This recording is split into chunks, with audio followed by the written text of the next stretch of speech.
Merci, souhaitez-vous que je vous enseigne à bien danser? Cela même, mon bon Louis. Sachez que je ne peux vous enseigner la danse sans musique et sans musicien. Ah bon? Et pourquoi donc?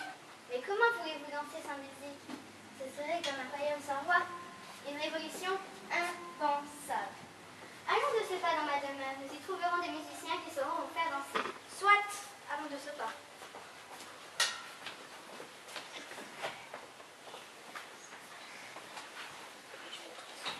Quel dommage que nous ne puissions le voir danser. Quelle rigolade cela aurait pu être. Mais j'entends quelqu'un arriver. Scapin m'a informé que votre père a convoqué son bon ami Lulu pour lui apprendre à danser en vue du mariage de Mademoiselle Louise. Grand Dieu lui fasse, j'espère qu'il se rendra suffisamment ridicule pour décider la biscotte à quitter le pays et à renoncer à ce mariage. Ce qui est assurément ridicule, c'est qu'un père en vienne à marier sa fille à un vieillard pour sa fortune. Mais ce monsieur James Scott est le premier duc de Monmouth. Jamais je ne conçois la biscotte. Scapin m'a dit que le duc est le fils illégitime du roi d'Angleterre, Charles II. Il est en exil en France à cause de la dictature de ce monsieur Cromwell. Et il a combattu aux côtés de D'Artagnan à la bataille de Maastricht. Et c'est dit, tout en tentant de lui venir en aide, que le légendaire mousquetaire est mort atteint d'une balle de mousquet dans la tête. Ah, je vous trouve enfin. C'est longtemps et décidé d'en comprendre. Où peut-on admirer ce cher monsieur votre père pendant son cours de danse? Vous aussi, vous êtes au courant. Il s'est rendu chez monsieur Lily pour acquérir des musiciens. Je l'imagine déjà aussi gracieux qu'un ballon.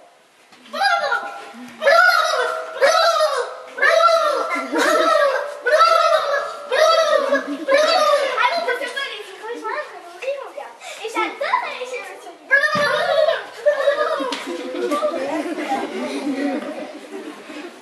Que de volailles s'éclament mon esprit à la boquerie. C'est indigne, et moi qui dois garder la maison. Quel dommage que je ne puisse me joindre à elle pour me tordre de rire devant les cabrioles de monsieur Maître.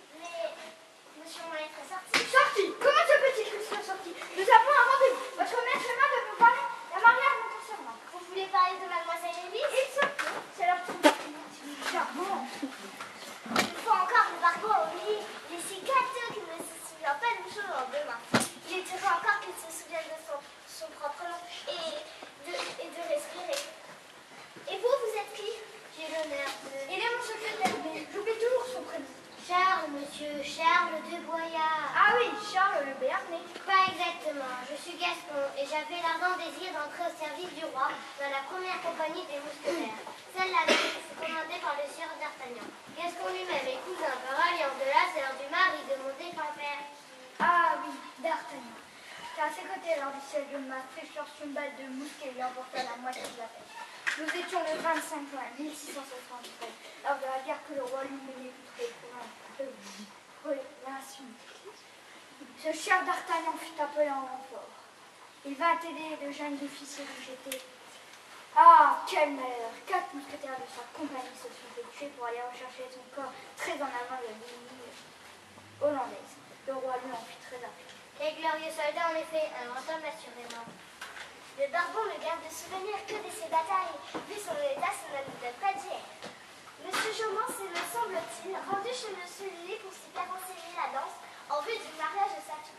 Ah bon? Je me marie sa fille, et avec qui l'autre? Décidément, mais avec vous, mon sévère. Allez, je vous accompagne. Et n'oubliez pas mon mentor. Oui, monsieur le duc.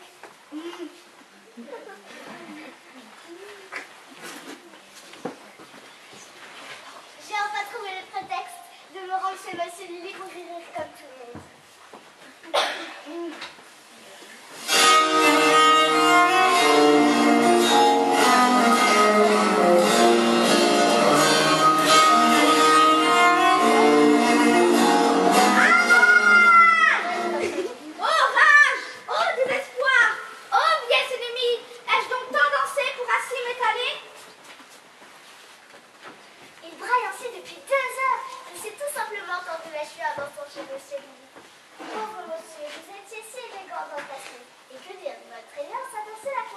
Levez la jambe, monsieur, que je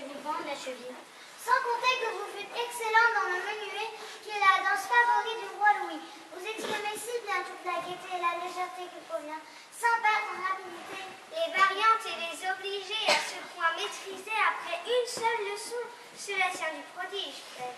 Rosine, pourriez-vous m'aider à maintenir le bandage de monsieur? Bien volontiers, ma chère épouse. Il me manque une épingle que j'ai certainement perdue en route. Scapin, savez-vous que la couronne provient du roi Henri? Mon bon ami Lily m'affirme que c'est sans difficulté qu'il pourra m'apprendre la passe à rail. Aïe aïe aïe! Elle aussi, dans sa 30 ans, à qui Lily a donné ses lettres de faiblesse qui m'a un grand succès à la cour. Aïe! Mais voyons, Frosine, ne pouvez-vous pas faire un peu plus attention? Je souffre! Vous souffrez, bah, mais vous pensez à la douleur qui fut la vôtre de vous voir danser comme un dindon au sabot. Vous ne vous rendez pas compte que tout ici. Vous êtes vraiment impitoyable. Comment ça, elle se moque de moi? Selon mon bon ami Lily. Ah, mon épingle. Où est-il? Est-ce une nouvelle représentation? Jamais je n'ai autant ri depuis.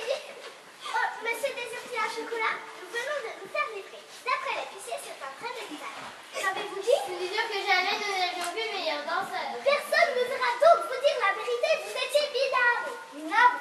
Vous avez dit minable? Vous êtes vraiment tous impitoyables. Mais rassurez-vous, père, vous n'aurez pas besoin de vous rendre ridicule puisque je ne veux pas me marier. Ah bon, vous deviez vous marier? Oui, mais... Ce n'est pas cette charmante demoiselle, votre fille aînée? Absolument. Mais Frosine, mais... Évidemment que mademoiselle Rosine est aimée de monsieur Jourdan. Et quel rêve de vous épouser! Quelle joie sera de voir notre grande sœur faire un si beau mariage avec un si prestigieux et élégant seigneur. Quelle ravissante épouse vous aurez là. Allons, venez mon beau seigneur, que nous fassions plus ample connaissance. Mais quelle est donc toute cette mascarade? D'où vient cette idée ridicule? Cette vieille chouette de Frosine que je connais depuis des lustres n'est pas ma fille, voyons. Certes, elle ne l'est pas. Mais le duc semble plus intéressé par votre vieille amie que par mademoiselle Élise. Quel soulagement! Fort heureusement, le duc n'a aucun goût pour les jolies filles et perd sa mémoire autant que ses cheveux. Ici, il a une perruque et tout simplement comme un elfe. Élise n'aura pas à subir la vieille biscotte et pourra aimer à sa guise un charmant jeune homme. Je viens de croiser Frosine et le duc se tenant par la main. Frosine semble prête à le dévorer de plaisir et lui tout disposé à se laisser manger. En effet, elle risque bien de le manger tout cru. La biscotte mangée par la vieille fée. Mais comment comptez-vous nous sortir de cette situation sans que j'y perde mon honneur et mon intérêt?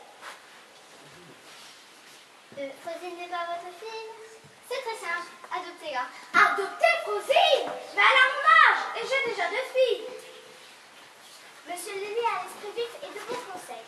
Si vous et Frosine lui trouvez votre intérêt, Nul doute qu'elle acceptera l'idée d'être votre fille et la sœur aînée de la charmante Élise. et de la jolie Claire, mademoiselle Claire, je veux dire.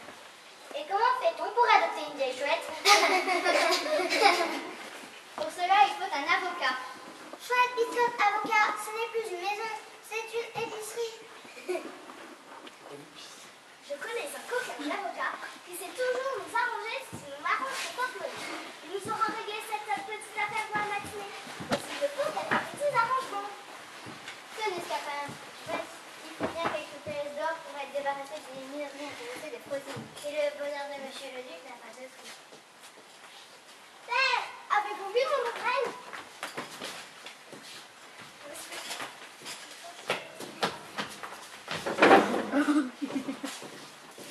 Venez, Frosine, nous avons à parler de votre maison. Monsieur le duc, il nous conseille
destin que l'on me conseilla moi-même. Je suis fort pris de sa fille, savez-vous. Et Lully, pour qui le bonheur des cœurs n'a pas de prix, a découvert que vous avez plus un feu. Elle a vu un financement? Rien vous dit, c'est un homme d'honneur. Il m'a juré qu'il garderait le secret pour peu que nous consentions à suivre ce conseil. Consentez donc, malgré vos dettes, à payer quelques emprunts supplémentaires pour payer les noces. Et son jurement dans l'ignorance de l'état de vos finances. Il finira bien par se contenter de votre titre de noblesse et vous de sa fille. Donc nous sommes bons à payer les âges. Ce n'est pas tout, monsieur Lully estime qu'il est de votre avantage à payer les noces. Les noces, qui n'ont fait quand je suis mariée? Moi, monseigneur, mon père, voyez là le juste remerciement de mes arrangements avec la vérité et monsieur Lucie. Alors, à la cour, Thierry, venez chez Peter pour acheter les terres. Et à quelle année vous épousez au juste?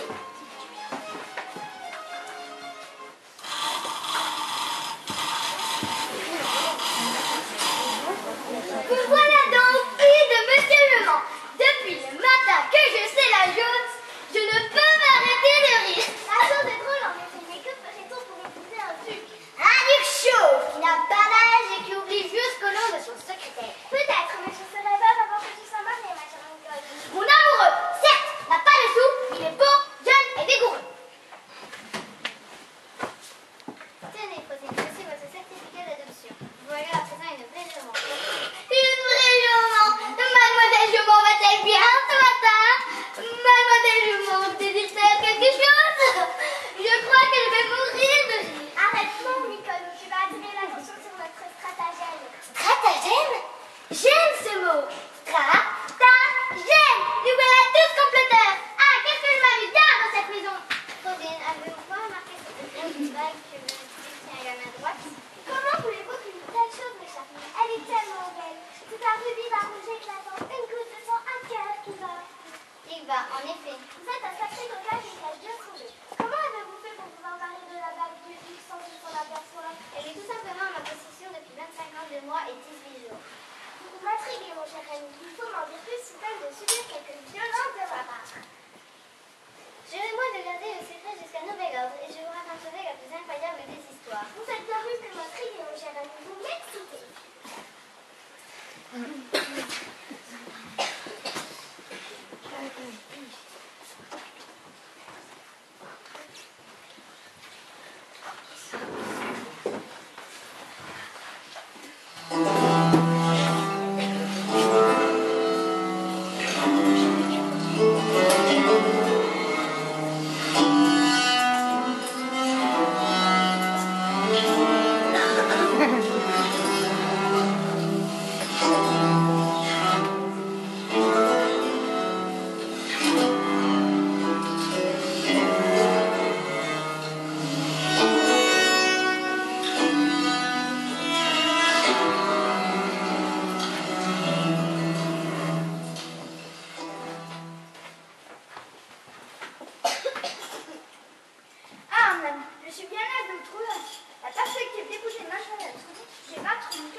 Charles, votre secrétaire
Votre père n'acceptera jamais que tu te maries avec Scapin, même si nous le connaissons depuis notre enfance et qu'il est à sa manière un gentilhomme. Vous semblez radieuse, mes petites demoiselles. Votre nouvelle grande sœur fait officiellement partie de la famille. Et Monsieur Lully est un homme plein de surprises. Et je crois qu'il nous en réserve une encore plus énorme. Il est question du bac qu'il osait subtiliser au duc. Je ne sais trop pourquoi. Ceci dit, je m'amuse comme une folle en ce moment. As-tu vu Charles? Il devait aller à la cour avec le duc. Ni Charles, ni le duc, ni Scapin, ni Monsieur Lully. Ils ont tous disparu. Il ne reste que votre père. Ah oui, votre père. Il vous attend dans le petit salon. Avec Rosie. Allez, dépêchez-vous. Votre père et votre grande sœur vous attendent. Qu'elles sont mignonnes avec leur mine réjouie. Cette journée est pleine de stratagème, stratagème, stratagème, stratagème, stratagème, stratagème. Je disais stratagème. Et cela veut dire stratagème. C'est Frosine qui épouse le duc. C'est Charles qui obtient de monsieur la main d'Élise. C'est Rosine qui devient mademoiselle Beaumont. Et c'est aussi monsieur Lully qui dérobe au duc une précieuse et énorme bague rouge et qui complète les stratagèmes avec Rosine. Monsieur Lully ne peut avoir volé cette bague. Il est bien trop méthode. Non, stratagème. C'est impossible. Si, stratagème. Je ne peux croire ce qu'on raconte cette seule Lully. Monsieur Lully est un homme droit qui jamais ne mentirait ou ne volerait. Il a fait fabriquer un faux document pour légitimer l'adoption de Frosine à monsieur Jaumont. C'est à lui que je dois d'être si bien dans cette maison depuis ma plus tendre enfance. Mais je n'ai aucun souvenir de cette plus tendre enfance. Ah, Scapin, mon ami. Le duc et moi sommes rentrés de Versailles avec suffisamment d'argent pour que le mariage soit conclu. Il est dingue de photos, c'est à peine incroyable. En si peu de temps, comme les vieilles personnes sont étonnantes. Parce que les jeunes personnes sont plus raisonnables, peut-être. Dois-je vous rappeler que vous avez connu mademoiselle Lise il y a peu titré. Certes, mais pourquoi cette mine? Tu sembles préoccupée alors que toute la maison est en effervescence. Il faut être heureux lorsque l'amour frappe à nos cœurs. Justement, si l'amour a frappé à votre cœur il y a peu, très peu, il a défoncé la porte du mien. Depuis tant d'années que je connais mademoiselle Claire, que je lui sais mon secret, mais à cette une-là, monsieur Jaumont lui consentira jamais. Nul stratagème ne pourra lui faire oublier ma condition de valet à son service. Et cette histoire de bague volée au duc par Lully me préoccupe également. Avez-vous remarqué qu'il s'était fait voler? Volé et par monsieur Lully. Pas d'erreur, je le quitte à l'instant et la bonne. Elle ne l'a pas quitté. Les enfants, pourquoi faites-vous ces étranges visages? Qu'importe, où sont le duc et Jaumont? Ainsi que vous, Claire, Élise et Frosine. Je dois les voir ici. Monsieur est au petit salon avec ses dames. Monsieur est rentré de Versailles. Faites-le venir ici prestement. Des révélations importantes à leur faire. Nicole, venez ici. Je sais que rien ne vous échappe. Moi? Monsieur fait erreur, je suis la discrétion même. Faites venir les filles de monsieur Jaumont. Ici. Les trois. Les trois.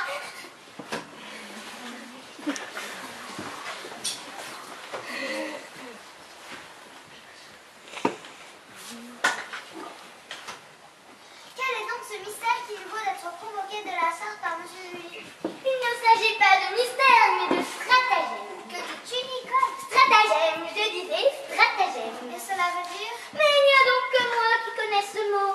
Il me semble pourtant que les servantes ne sont pas plus femmes savantes que leurs maîtresses. Même quand elles sont précieuses et idiotes. Demandez à votre sœur. Cesse de faire la sotte. Ah, monsieur Jaumont.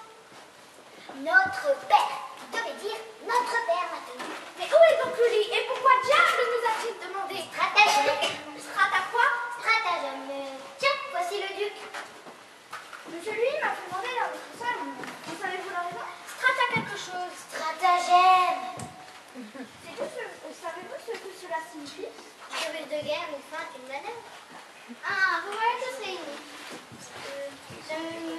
Pardonnez-moi de mon empressement, mais où est Scapin? Dites, monsieur. La fraisance de ce serviteur n'est pas nécessaire. Détrompez-vous, monsieur le duc, la présence de votre fils est primordiale. Mon fils! Son fils! Votre fils, en effet, j'ai vérifié la chose, il n'y a plus de doute. Scapin est le fils que vous avez confié sans doute à une époque délicate de votre vie, à une époque de recherche qui s'était avérée être la mienne. Ne pouvant élever à cet enfant, je l'ai confié à mon ami Jomon et à sa charmante épouse qui venait de perdre un enfant en couche. C'est ma foi vrai, ma tendre et pauvre Elisabeth. Madame Jomon a élevé cet enfant, ce petit garçon, comme son propre enfant. Comme son propre enfant. L'entourant de tout l'amour qu'il avait besoin, monsieur Jomon en a fait son serviteur. Mais comme vous le saviez, il est dans cette maison bien plus que cela. Je pense Et l'Église duquel je considère de la meilleure façon qu'il soit. Je dois vous faire l'aveu qu'il y a maintenant 25 ans, j'ai commis cet acte lâche un peu. C'était la mère une jeune marquise avec qui j'avais eu est morte en lui donnant la vie. J'étais désolée. Mais comment pouvez-vous savoir que c'est bien mon fils? Eh bien, parce qu'autour du cou, il y avait une chaîne à laquelle une grosse balle rouge était accrochée. Et la voici. Je lui ai conservé pour la donner à Scapin lors de son mariage en lui racontant la vérité de son histoire. Scapin n'est donc pas un domestique, il est... Excusez mon retard, je sais. Mais qu'est-il arrivé à Claire? Elle vient d'apprendre qu'elle va pouvoir épouser un duc. La biscotte, le duc de Monmouth? Son fils. Mon fils. Mon fils! Votre fils? Mais ce n'est pas moi. À vrai dire, Scapin, ceci est un truc. Vous l'avez fait lorsque bébé, je l'ai trouvé sur le pas de la porte. Je comprends vous garder, je vous ai confié au besoin de mes amis et de moi. Nous avons toujours bien fêté. C'est moi qui ai abandonné ce bébé. Et cette balle en est à moi.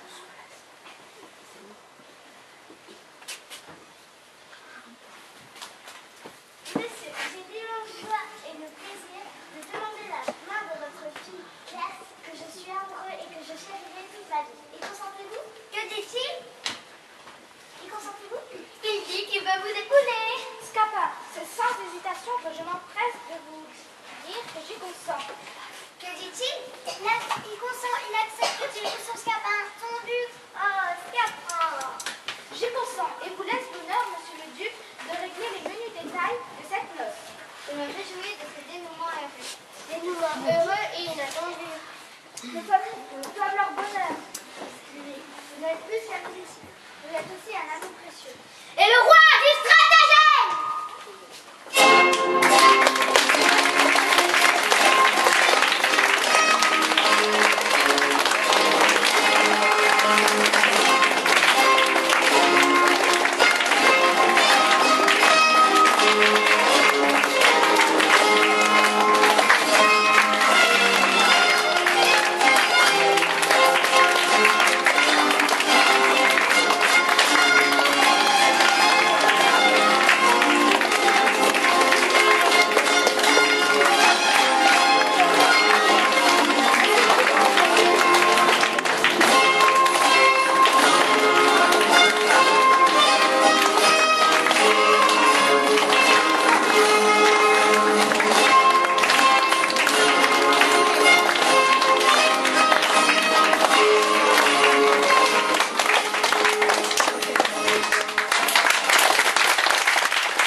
Les stratagèmes amoureux.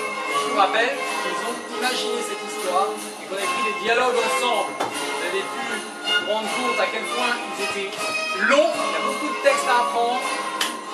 Ils l'ont bien appris, ça sort bien, ça parle peut-être pas assez fort de temps en temps, mais en tout cas moi je suis très fier d'eux. C'est la deuxième fois qu'ils jouent aujourd'hui, donc là je crois qu'ils sont crevés, mais ils doivent être bien contents et ils savent que demain ils joueront leur papa, leur maman, leur papy, leur mamie, leur tonton, leur tata et tutti quanti. Voilà. Je vous remercie. Je voudrais aussi remercier les rideaux de ma chambre, ainsi que les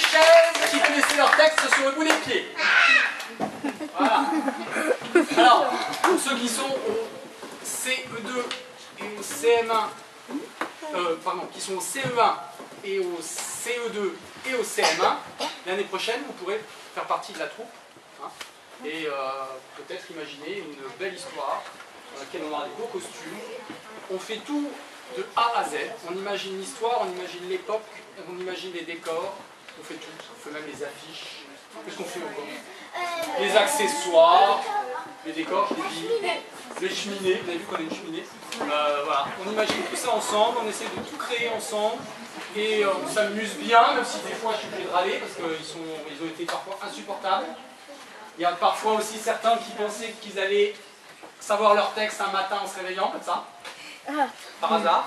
Hein, ils se sont vite rendus compte que il allait falloir la prendre sérieusement. Et quand ils s'y sont mis sérieusement, ils sont devenus de très bons acteurs. Voilà, je les félicite encore.